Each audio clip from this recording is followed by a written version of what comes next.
Good morning students, myself Patel बीना।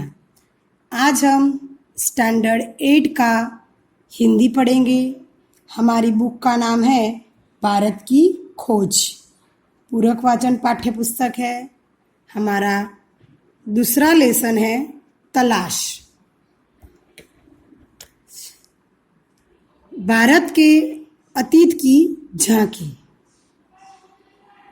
बीते हुए सालों में मेरे मन में भारत ही भारत रहा है। इस बीच में बराबर उसे समझने और उसके प्रति अपनी प्रतिक्रियाओं को विश्लेषण करने की कोशिश करता रहा हूँ। मैंने बचपन की ओर लौटकर याद करने की कोशिश कि मैं तब कैसा महसूस करता था। मेरे मन में इस अवधारणा ने कैसा धुंधला रूप ले लिया था और मेरे ताज़ा अनुभव ने उसे कैसे संवारा था। आखिर यह भारत है क्या? अतीत में यह किस विशिष्टता का प्रतिनिधित्व करता था? उसने अपनी प्राचीन शक्तियों को कैसे खो दिया? क्या उसने इस शक्तियों को पूरी तरह खो दिया है? विशाल जनसंख्या का बसेरा होने के अलावा क्या आज उसके पास ऐसा कुछ बचा है जिसे जानदार कहा जा सके?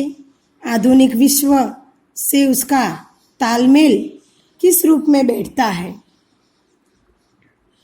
नेहरू जी की मानसा पटल पर भारत ही भारत रहा है। वे भारत को बराबर समझने और विश्लेषण करने तथा बचपन को याद करने की कोशिश करते हैं। वे सोचते थे कि आखिर यह भारत है क्या? यह किस विशिष्टता का प्रतिनिधित्व करता है? यह कैसे शक्ति खोता चला गया? जनसंख्या का विशाल समूह होने के बावजूद इसके पास कुछ जानदार कहने लायक है या नहीं? यह विशेष है। अपना तालमेल किस प्रकार बैठता है? इन सब बातों पर विचार करते वे भारत की मजबूती तथा एकजुटता का कारण जानना चाहते थे। भारत मेरे खून में रचा बसा था। इसके बावजूद मैंने उस एक बाहरी आलोचक की नज़र से देखना शुरू किया। ऐसा आलोचक जो वर्तमान के साथ साथ अतीत के बहुत से अवशेषों को जिन्हें उसने देखा जिन्हें उसे देखता था नापसंद करता था। एक हद तक मैं उस तक पश्चिमी के रास्ते से होकर पहुंचता था। मैंने भीतर शंकाएं सिर उठा रही थी। क्या मैंने भारत को जान लिया था? मैं जो उसके अतीत की विरासत के बड़े हिस्से को खारिज करने का साहस कर रहा था। लेकिन अगर भारत के पास वह कुछ नहीं होता जो बहुत जीवंत और टिकाऊ रहता था, वह बहुत कुछ जो सार्थक है, तो भारत का वजूद इस रूप में नहीं होता जैसे आज है और वह हजारों वर्ष तक अपने सभ्य अस्तित्व की पहचान इस रूप में कदापि बनाए नहीं रख सकता था। वह विशेष तत्व आखिर क्या था? नेहरू जी भारत को एक आलोचक की दृष्टि से देखना चाहते थे। वे वर्तमान को तो देख रहे थे पर अतीत के कई अवशेषों को अनदेखा कर रहे थे। इससे वे मन ही मन शंकित हो रहे थे कि क्या उन्होंने भारत को देख लिया है। वे भारत के अतीत की विरासत के बड़े हिस्से को खारिज करने का साहस कर रहे थे जो बहुत ही सार्थक और टिकाऊ रहता था। परंतु अगर ऐसा होता तो भारत हजारों वर्षों तक अपने सभ्य अस्तित्व की पहचान बनाए नहीं रख सकता था। मैं भारत के उत्तर पश्चिमी स्थित सिंधु घाटी में मोहेंजोदड़ो के एक टीले पर खड़ा था। मेरे चारों तरफ उस प्राचीन नगर के घर और गलियों बिखरी थी, जिसका समय 5000 वर्ष पहले बताया जा रहा है। साथ ही यह भी कहा जाता है कि वह एक प्राचीन और पूर्णतः विकसित सभ्यता थी। इनके स्थायी रूप से टिके रहने का कारण है इसका ठेठ भारतीयपन, और यही आधुनिक भारतीय सभ्यता का आधार है।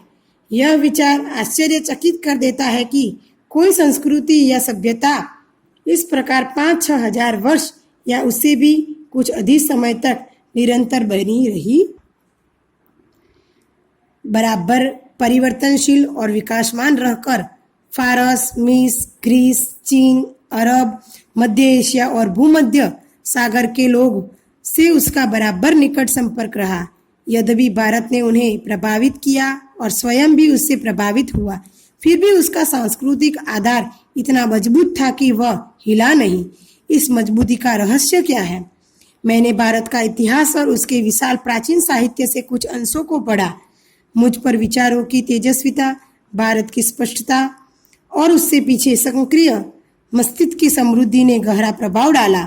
मैंने उस पराक्रमी यात्रियों के साथ भी भारत की यात्रा की जो सुदूर अतीत में यहाँ चीन तथा पश्चिमी और मध्य एशिया से आए थे और अपनी यात्राओं की दास्तान छोड़ गए हैं।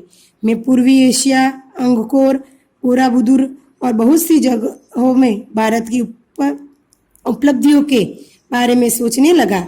मैं उस हिमालय पर घूमता रहा जिसका पुराने पुस्तकों और यहाँ लेखक कहते हैं कि संपूर्ण भारत की विशिष्टता जानने के उद्देश्य से नेहरू जी ने भारत के पश्चिमी तौर के मार्ग में स्थित मोहेंजोदड़ो के प्राचीन नगर, घर और गलियों का निरीक्षण और परीक्षण किया। इनका समय 5000 वर्ष से भी अधिक पुराना बताया गया है। यह सभ्यता प्राचीन और संपूर्ण विकसित थी, यही इसके स्थायी होने का कारण है। आश्चर्य की बात यह है कि सभ्यता 5-6 हजार वर्ष तक बनी रही। यह परिवर्तनशील विकासमान रही है।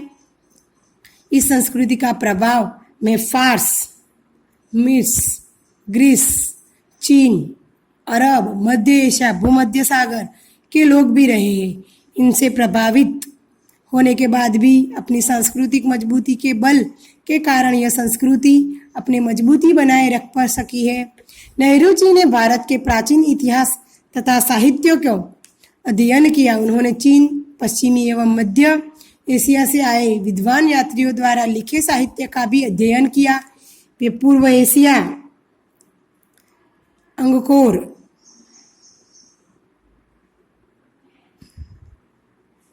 बोराबुदुर और बहुत सी जगहों से भारत की उपलब्धियों के बारे में सोचने लगे। उन्होंने हिमालय पर्वत को देखा और उन्होंने जुड़ी दंत कथाओं को जाना। इस महान पर्वत से निकलने वाली गंगा, यमुना, सिंधु, ब्रह्मपुत्र जैसी विशाल नदियों ने भी उन्होंने आकर्षित किया एवं प्रभावित किया। उन नदियों के आसपास इतिहास बिखरना पड़ा है। इनके चारों ओर नृत्य, उत्सव और नाटक से संबंधित न जाने कितनी पौराणिक कथाएं एकत्र पड़ी है। इनमें गंगा नदी विशेष महत्व रखती है, जिनमें इतिहास में आरंभ से ही भारत के हृदय पर राज किया है और लाखों लोगों के अपने तट की ओर खींचा है। गंगा की गाथा में भारत की सभ्यता और संस्कृति की कहानी छिपी है। मैंने पुरानों स्मारकों और भग्नावशेषों की और पुरानी मूर्तियों और भित्ति चित्रों को देखा। अजंता, एलोरा, एलिफेंटों की गुफाओं और अन्य स्थानों को देखा। मैंने आगरा और दिल्ली में कुछ समय बाद भी खूबसूरती इमारतों को भी देखा, जहाँ का प्रत्येक पत्थर भारत के अतीत की कहानी कह रहा था।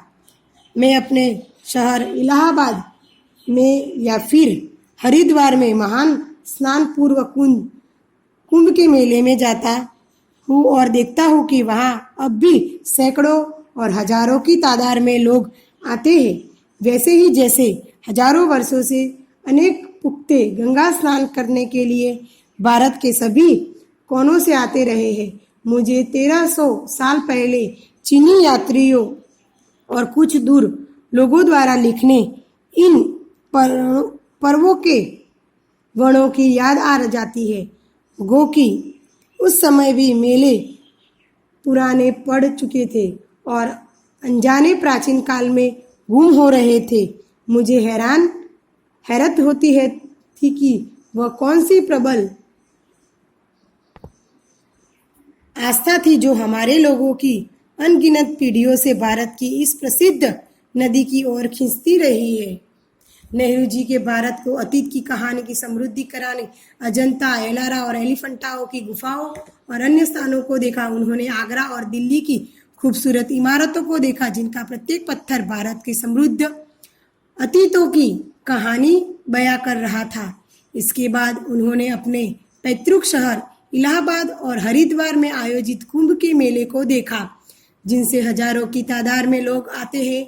उन्हें 1300 साल पहले चीनी यात्रियों तथा अनेक लोगों द्वारा इन पर्वों की महिमा के बारे में लिखे लेख याद आ जाते हैं। इनमें से कुछ मेले आज गुम हो गए हैं। वे हैरान होते हैं कि ऐसी कौन सी प्रबल आस्था है जो लोगों को अनगिनत पीढ़ियों से भारत की इस प्रसिद्ध नदियों की ओर खींचती रही है। मेरे अध्ययन की पृष्ठभूमि के साथ इन यात्राओं और दौरानों में मिलकर मुझे अतीत में देखने की अंतर्दृष्टि दी। मेरे मन में भारत की जो तस्वीर थी, उनमें धीरे धीरे सच्चाई का बोध करने लगा। मेरे पूर्वजों की भूमि में ऐसे जीते जागते लोग आबाद हो गए जो हंसते रोते थे, प्यार करते थे और पीड़ा भोगते थे। इन्हीं में ऐसे लोग भी थे जिन्हें जिंदगी की जानकारी और समझ थी। इस अतीत के सैकड़ों सजीव चित्र मेरे मन में भरे थे। अब भी किसी जगह जाता था तो उस समय विशेष स्थान में संबंधित चित्र तत्काल मेरे सामने आ खड़ा होता था। बनारस के पास सारनाथ में मैंने बुद्ध को उनका पहला उपदेश देते हुए लगभग साफ देखा। 2500 वर्षों का फासला तय करके उनके कुछ अभिलिखित शब्द जैसे दूर से आती प्रतिध्वनि की तरह मुझे सुनाई पड़े। अशोक के पाषाण स्तंभ जैसे अपने शिलालेखों के माध्यम से मुझे एक ऐसे आदमी के बारे में बताते थे जो खुद एक सम्राट होकर भी किसी अन्य राजा और सम्राट से महान था। फतेहपुर सीकरी में अपने साम्राज्य को बुलाकर बैठे अकबर विभिन्न मतों के विद्वानों के संवाद और वाद विवाद कर रहा था। वह जिज्ञासु भाव से मनुष्य की शाश्वत समस्याओं का हल तलाश कर रहा था। इस तरह भारत के इतिहास की लंबी झांकी अपने उतार चढ़ावों के और विजय पराजयों के साथ जैसे धीरे धीरे मेरे सामने खुलती जा रही थी। मुझे इतिहास के 5000 वर्षों से चली आ रही इस सांस्कृतिक परंपरा की निरंतर में कुछ विलक्षणता प्रतीत होती थी। यह परंपरा जो दूर दूर तक जनता में फैली थी और जिनसे उस गहरा प्रभाव डाला था।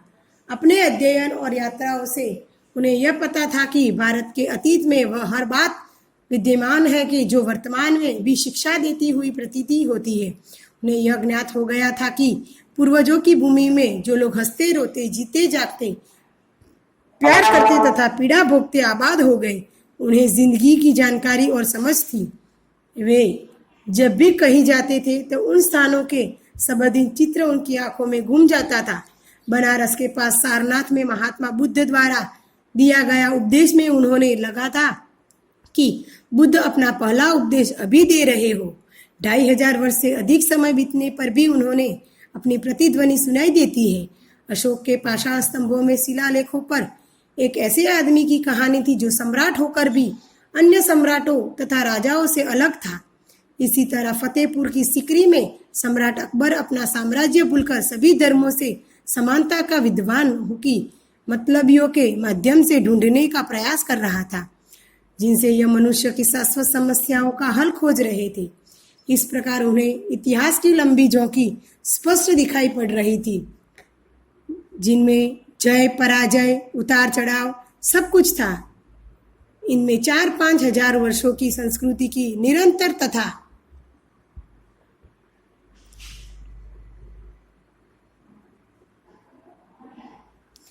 विलक्षणताएं थी जो वर्तमान में भी जनता पर गहरा प्रभाव डाल रही थी। भारत की शक्ति और सीमा। भारत की शक्ति के शास्त्रों और उसके पतन और नाश के कारणों की खोज लंबी और उलझी हुई है, पर उसके पतन को हाल के कारण पर्याप्त संतुष्ट है। भारत तकनीकी की दौड़ में पिछड़ गया और यूरोप जो तमाम बातों में एक जमाने से पिछड़ा हुआ था, तकनीकी प्रगति के मामले में आगे निकल गया।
नेहरू जी का मानना था कि अब तक वे ज्ञाति इतिहास के एक भारतीय वासी थे, किसी भी भाग में भी जा सकते थे, अपने घर की से अपने का अनुभव करता थे, जबकि वह देश में जाकर वह अजनबी तथा परदेशियों से महसूस करता था।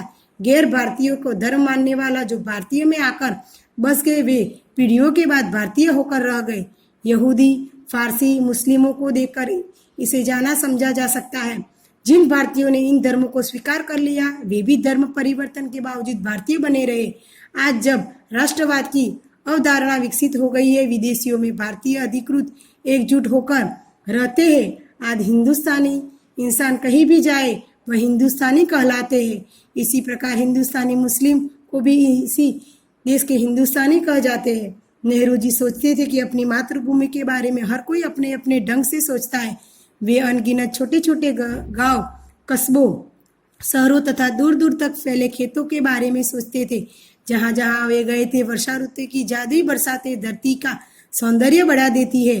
विशाल नदियों के बहता जल, बर्फ में फके खैबर पाक के बारे में, बर्फीले हिमालय के बारे में, नवजात फूलों से भरी पहाड़ी घाटी और उनके बीच में बहता झरना, इससे जो सुंदर तस्वीरें बनती है उनसे नेहरू जी सजग रहते थे। जन संस्कृति भारत की तलाश में क्रम में नेहरू जी की जब भारतीय जनता की जीवन की गतिशीलता देखते तो उनका संबंध अतीत से जुड़ जाता, जबकि उन लोगों की नजरें भविष्य पर टिकी रहती थी। उन्हें हर जगह ऐसी सांस्कृतिक पृष्ठभूमि मिलती लोगों को प्रभावित कर रही थी जो उन पृष्ठभूमियों के लोग दर्शन, परंपरा, इतिहास, प्राचीन कथाएं तथा मिथकों को ऐसे मिला रहे थे जिन्हें अलग कर पाना संभव न था। निरीक्षण लोग भी उसे उन पृष्ठभूमियों के हिस्सेदार थे। इनके बीच रामायण और महाभारत के जैसे ग्रंथ अपनी पहुंच बनाए रहे थे। उनका घटना तथा कथा आदि की नैतिक अर्थ हर मानस पर अंकित था। अनपढ़ ग्रामीण लोगों सैकड़ों पद और नैतिक उपदेशों से भरी कहानियां याद थी। नेहरू जी ने महसूस किया कि यदि उन्हें मन में लिखित इतिहास और सुनिश्चित तथ्यों के निर्मित तस्वीरों का भंडार है, तो इन किसानों के मन में भी वैसी ही तस्वीर है। उनके मन में ये तस्वीर किसी साहित्य से कम नहीं है। इनसे स्पष्ट होता है कि उनमें बौद्धिक विश्लेषण की शक्ति भरी हुई है। अपनी इस यात्रा में नेहरू जी ने इन किसानों के चेहरे, आकार और चाल ढाल को देखा। उन्होंने चेहरे को संवेदनशील से बलिष्ठ थे तथा महिलाओं को लावण्य, नम्रता, गरिमा, संतुलन के साथ अवसाद रहता था। किसी देहाती रास्ते पर चलते हुए जब वे मनोहर पुरुष या स्त्री को देखते तो आश्चर्यचकित रह जाते, क्योंकि इनमें निर्भीक चित्रों को याद तरोताजा हो जाती थी। वे सोचते थे कि इनके भयानक कष्ट सहने के बाद भी यह सौंदर्य कैसे बना सकते हैं। उन्हें लगता था कि लोगों ने माध्यम से बहुत कुछ किया जा सकता है, पर उन्हें ऐसा करने का अवसर मिलना चाहिए। नेहरू जी ने देखा कि उन समय भारत की आर्थिक और सामाजिक स्थिति बहुत अच्छी न थी। चारों ओर गरीबी और विपत्तियों का साम्राज्य था। इसकी जिंदगी कुरूप बन गई थी। साम्राज्य के भ्रष्टाचार तथा असुरक्षा की स्थिति बन गई थी। पर भारत की सच्चाई यही थी। यह सब कुछ होने के बाद भी स्थिति को स्वीकार करने का प्रबल प्रवृत्ति, नम्रता और बल मनसाहत थी, जो हजारों वर्षों की सांस्कृतिक विरासत देने की थी और उसे दुर्भाग्य भी न मिट पाया था। अर्थात भारतीय संस्कृति के आधारभूत तत्वों में कोई परिवर्तन नहीं हुआ था।